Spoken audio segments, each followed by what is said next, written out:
it's Amanda here from Lolli Lulu Crafts, and today we are going to be making a gorgeous vintage shabby chic autumn floral card. I'm calling it autumn really just because of the colours, but I think again you could change those out and make it any sort of theme you liked, or just any time of year, even with these colours. To be honest, I just think it looks gorgeous.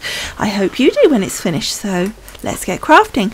So I'm starting off with some beautiful Hungry Dory cardstock here, and I'm making a card base using my easy peasy card method. I will put the actual video on my blog post that goes with this video, so just click on over there if you want to see this in more detail. But basically I've cut a 7x7 piece and an 8x7 piece, then I scored it at 1 inch.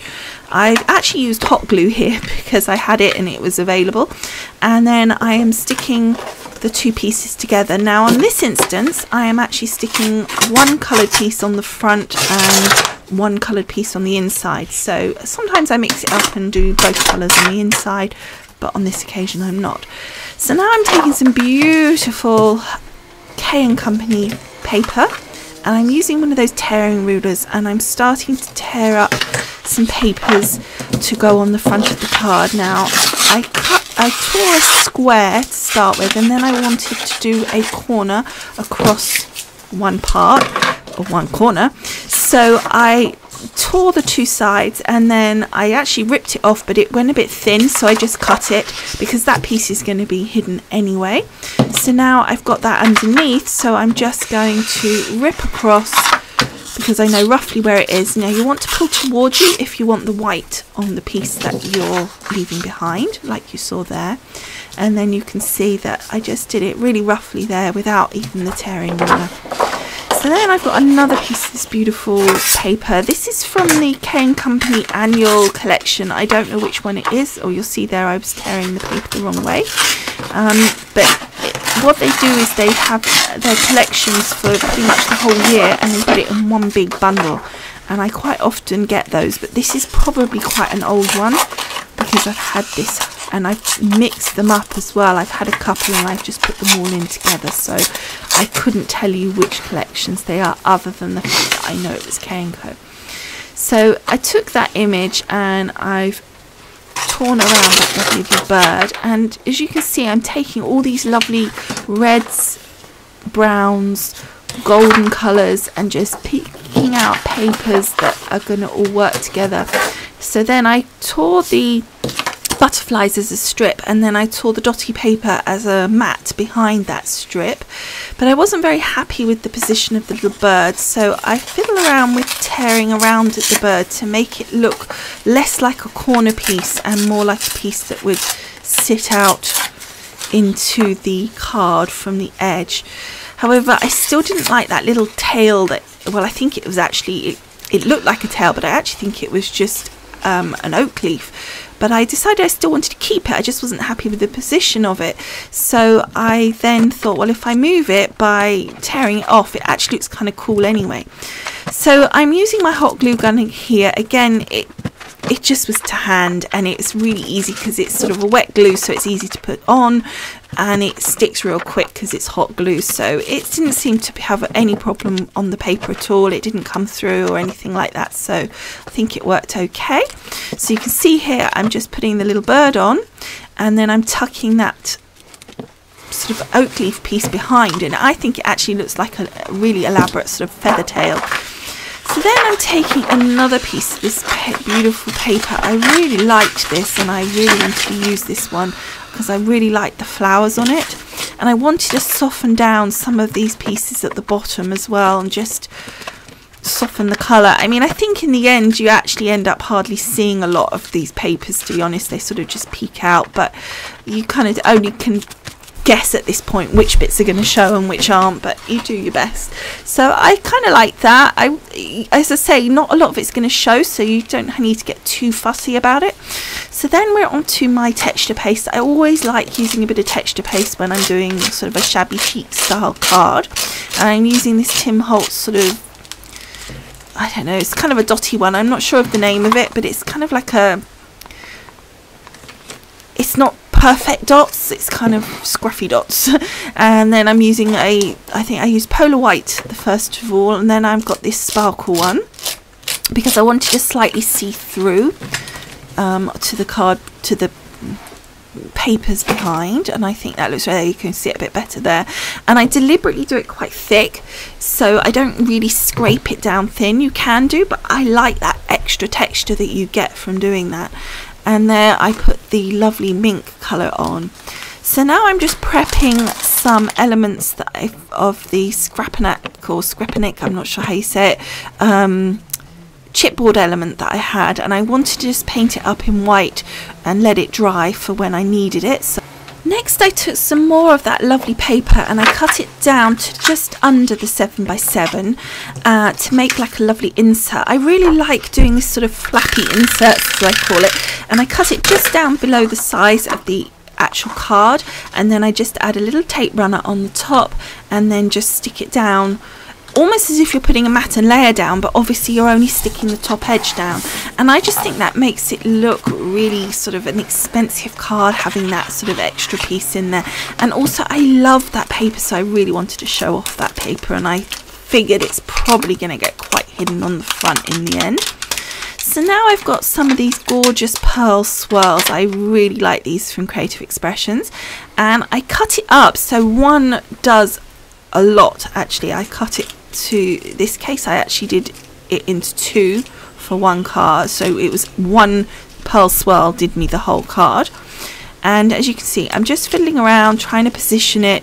You kind of need to let it sort of flop down, put it down onto your card, unsort of curl it if it's sticking down to itself in the wrong position, and then just gradually position it where you need to be. You can see there it was kind of sticking to itself, so just using like a pokey tool or a blade, just gradually work it and it will stick down. You just have to be patient with it. And then I'm going to do this other one just up there at the top, and again it's just a small detail, but I really like that with these kind of style cards, that you add a lot of detail and the person looking at it sees, every time they look at it they see more and more, and that's what I think is exciting and interesting about this sort of style of card. So here I've got one of those lovely skeleton leaves. I thought that was such a pretty thing for a kind of autumn type themed card, but again any kind of style card that still would work. It just really worked for this. And then I'm just taking some, I had like it was actually like a lace collar that you sew onto sort of old outfits, you know, old-fashioned outfits, and it was something that my nan had given me, and it was in my sewing box, and I thought it was great to cut up and use on cards, which is why I kept them, because I really like the curve to it, because I thought it would work for something like this, because going around the corner would be really handy for something like this, and just giving it a bit more dimension and shape I just thought was really fun. So I'm just cut a little piece off for one side, and then I took the other piece and just edged it around, and then as you saw it was just a little bit long, so I just nipped that piece off as well with some scissors. And again, don't worry about the inside of that circle, because that's all going to get hidden over. I already knew that I was going to cover that. So now I've got these lovely bead, I don't really know what you'd call them, they're just like a string of beads really, with small beads and larger beads. Well, they're sort of pearls really. And what I like about them is that because they're in the pack and they kind of have curled around in a circle, they stay in that circle. I mean, you can undo it as well, but I like the way that does it. So you can kind of mess it up a bit, as you've seen I've done there, but you keep that kind of circular bit around your card, and it kind of works really well. I like the effect that that gives. So I was just pushing that out a little bit, because obviously I don't really want it under the middle there too much, because that's going to get covered. So I'm just moved it out a little, and then I'm using my hot glue and I'm just picking some strategic points, maybe some areas where the pearls, you know, there's one or two or even more that I can grab a bundle and stick them down. I'm not going to worry about sticking every element down for several reasons. One, as long as you've got it basically there, it's going to stay put, but also I know I'm going to be putting stuff on top, so it shouldn't move as well, because there'll be glue on top of it. And the bits that aren't stuck down, that are around the edge, again, it just gives movement and dimension, so I really like that.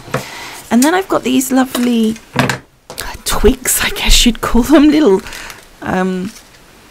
wired crystal, little crystals these ones are, and I wanted to go up along that line where the skeleton leaf was and build up some elements, almost using that skeleton leaf like we would a feather, kind of almost that's like the background to the elements that we're going to put on top. So I just snipped the ends off the wires there because they were just a little bit too long, and then I put a blob of my hot glue down, burnt my finger a little, and then I stuck those lovely little sort of twigs down, for want of a better word. And now I'm just getting some flowers in the sort of colours that we have been using, so the golds, the soft pinky colours, the whites, the creamy whites, etc. And I'm just working out how I want to position them across on that skeleton leaf. It's almost like a bouquet up there, and that's kind of like the foliage behind your floral bouquet. And I've had some other pieces, not just flowers, like there's like a little circular berry, and it was all tiny little crystals. Again, just to say, if you want to see the whole card and all the details of this much easier, do go onto the blog post. Again, the link as always is in the paragraph below this video. Just click show more and you'll find it, but on there will be loads of photos and really good close-ups, so you'll get to see it a lot better and all the details. So now I've got some more flowers for down in that centre bit that I talked about, that I knew I was going to be covering with some flowers, and you can see I've got some gorgeous colours there again, some slightly stronger colours on this one as well, some darker browns, darker burgundies, as well as our paler, softer whites and golds. And I think it really works well if you just balance it right. It depends on how much you want to go, which way you want to go with. You want to go darker or paler or whatever, but I wanted a fairly even balance of the colours. But obviously, being a stronger colour, you probably need less of those darker colours. So I'm just snipping off the wires on these ones. Sometimes I will swirl those around like a pencil or something to create like a little green wire little bit to come out and an extra feature, but in this instance I didn't want that, so I just snipped those off. Now you'll see on this one I haven't, because the way the flower is, I can lay it on its side, which gives another sort of effect and look. So I wanted the wire on that to enable me to be able to pop that underneath the other flowers. So I'm just fiddling around now, positioning the flowers and working out exactly where I want them. What I like to do is fiddle around with them and position them pretty accurately before I start gluing. Now it is a little bit more fiddly when they're not glued, because they tend to move and mix around quite a bit, but I think it does help. And quite often what I then do is take a photograph on my phone, because then when you then move them off the card in order to glue them, you might not always remember where they've gone and where you've taken them from. However, in this instance, I actually tried to not take them off and just glue them from the position that I'd already put them in, just to make it easier, because also I hadn't got all the sort of green stalks. It wasn't proving that everything was in its own way, so I was able to do that a lot more simply than I would normally when I had all those curly stalks going on. But it's also, make sure you do remember to stick all of them down, because sometimes you think, oh, you've stuck them down, and then you realise you've missed one. So I'm just putting some here at the side where the sort of stalks have been kept on, and I'm just poking those in so that they kind of just come up the card a little bit more, just again to give a different angle to the flowers and different positions. And I think it just looks really nice, and I love the colours and how they've come together. And then I'm just taking some more of those blossoms. You can see I've got some more of those other ones coming up the card, but also some of the other blossoms, just following that up a little bit so that it just softens into that sort of bouquet, as I called it. And then just spreading those out a bit.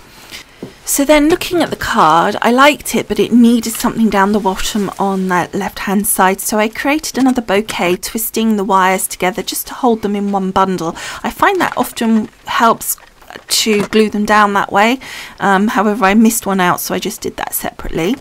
And then I've just got another flower there that I want to stick down just to, again, soften the main flower bouquet, as it were, into the bit that sticks out. And then I'm gradually putting down different elements and different charms and things as I'm working out where I want things to go. So I've got some metal charms there, I've got a little butterfly, I've got that scrap-and-ack chipboard that we've put down, I've got this beautiful little berries in the black, I've got that absolutely gorgeous little bow down there. It's a bow in sort of rose gold with crystals and then a hanging pearl, and it just looks so pretty down there. And then I took that lovely little blackberry and just stuck that down at the bottom there. And then I found this gorgeous acorn. It was actually preserved. It's one that I bought from a craft store, so it's not going to rot on your card or anything, and I thought that was perfect for this card, so I just popped that in as well. And then just making sure it's really stuck down, because obviously that's quite a big item. And then I'm just sticking down that lovely little chipboard there. And again, a lot of this stuff is kind of behind things and just poking out, and as I said earlier, it makes for a really interesting card because you look at it and you find more things every time. So then I'm just sticking the cross down. This is a lovely little metal charm, and I'm just sticking that onto the flowers. And then I found this beautiful little baby pine cone in my stash, so again I thought that was perfect, so I just popped that in there as well. And I'm just gradually finding different elements and adding them in and deciding where to put things. I've got these lovely little dazzlers, you know I love my little dazzlers, and I've got some that are really perfect colours for this card. So you can see I've got the pinks and the gold colours. You'll also see that just where I'm working now is the little butterfly which I stuck over that chipboard. So again, it's sort of, everything's sort of just peeking out and making it interesting, and I really like that effect of this sort of card, and that I really enjoy thinking of things to add to it that are just hiding away and stuff like that. And I'm just looking now to see, I've got a little circular paperclip, of, for want of another name, and I just thought it was again a really just nice little feature, so I was just looking to see where I could attach it, and I suddenly thought, why not just add it to the side of the card? It would look really fun and cool, and then you see it on the inside as well, so I thought that would look really nice, and I was pleased with that, and I liked how it looked on the inside. So then I just decided I really still wanted to add a few more of these dazzlers, so I was just looking to see if there was anywhere else I could add them. I do like adding these dazzlers just popping out very slightly. It just adds a little bit of light and life into certain areas that may be a little bit darker. And then I decided that I really liked this particular cross charm that I'd found, and so I thought it would look really nice on the inside on our flappy insert, as I call it. And although it sort of weights it a little bit, it still will flap, and I just use the hot glue to stick it down. I would just caution you, when you put hot glue onto metal, it does get really hot. I know. Go on, ask me how I know. Burnt fingers.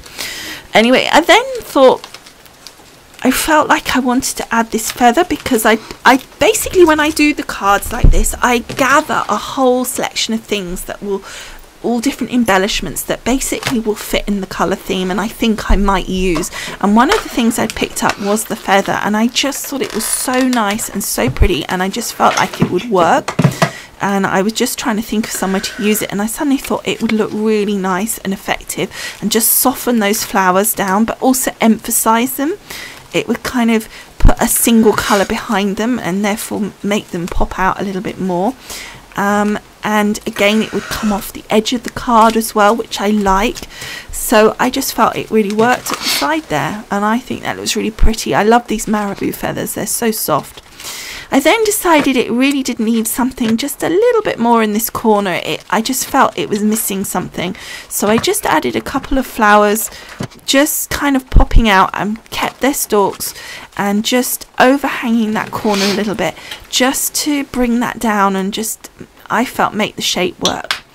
Now what I like to do with Shabby Chic cards is get some white acrylic paint, water it down, and then really mix that water down, and then lightly, with a very light touch, go over the surface of your flowers. I try to avoid my actual embellishments. I try to stick to the flowers, and it just softens the colours down, and sort of where there's some that are slightly stronger and some that are slightly brighter, it just evens that up.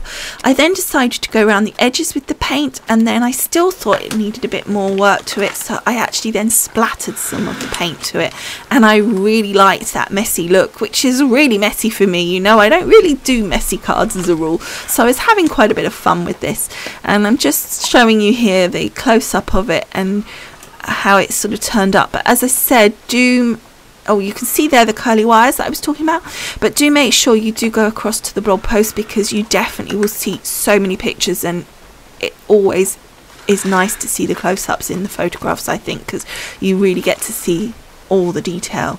I will also add that video that I spoke about for the easy peasy card method and the envelope that goes with that, and I will also have all the links for the products used, etc., as always on there as well. So to get to the blog post, all you need to do is go to the paragraph below this video if you're on YouTube, click on show more, and it will open up and you'll see a heading saying corresponding blog post, so just click on that and then you'll be there. So thank you so much for watching. I hope you like the finished card. I'd love to hear from you, and I will see you again soon. Thanks again. Bye for now. Bye.